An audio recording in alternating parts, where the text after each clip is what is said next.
ရုပ်ရှင်တွေထဲမှာ FBI Open Up ဆိုတဲ့အတန်ကိုခဏကြားဘူးကြမှာဒါပေမဲ့တကယ်တမ်း FBI ဆိုတာဘာလဲသူတို့ကဘာတွေလုပ်တာလဲ FBI ဆိုတာ Federal Bureau of Investigation ရဲ့အတူကောက်ဖြစ်ပြီး American တရားရေးဌာနရဲ့လက်အောက်ခံအဖွဲ့အစည်းတစ်ခုပါသူတို့ကပြည်တွင်းလုံခြုံရေးကိုကာကွယ်ရတယ်လို့အကြမ်းဖက်စိုက်ဘာရာဇဝတ်မှုနဲ့နိုင်ငံတကာရာဇဝတ်ကိုင်းတွေနှိမ်နင်းရတယ်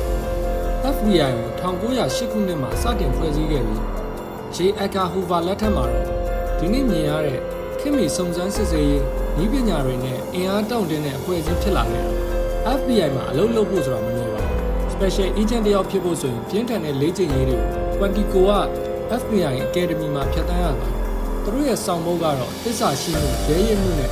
တမာတိရှိမှုပဲဖြစ်ပါတယ်